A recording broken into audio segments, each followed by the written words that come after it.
அங்காள அம்மையே போற்றி. ஓம் அருளின் குருவே போற்றி. ஓம் அம்பிகை தாயே போற்றி. ஓம் அன்பின் வடிவே போற்றி. ஓம் அநாத ரக்ஷகியே போற்றி. ஓம் அருட்பெரும் ஜோதியே போற்றி.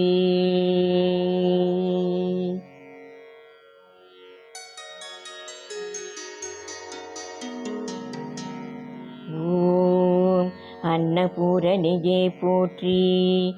ஓம் அமுத சுவையே போற்றி. ஓம் அருவுருவானவளே போற்றி. ஓம் ஆதிசக்தியே போற்றி. ஓம் ஆதி பரம்பொருளே போற்றி.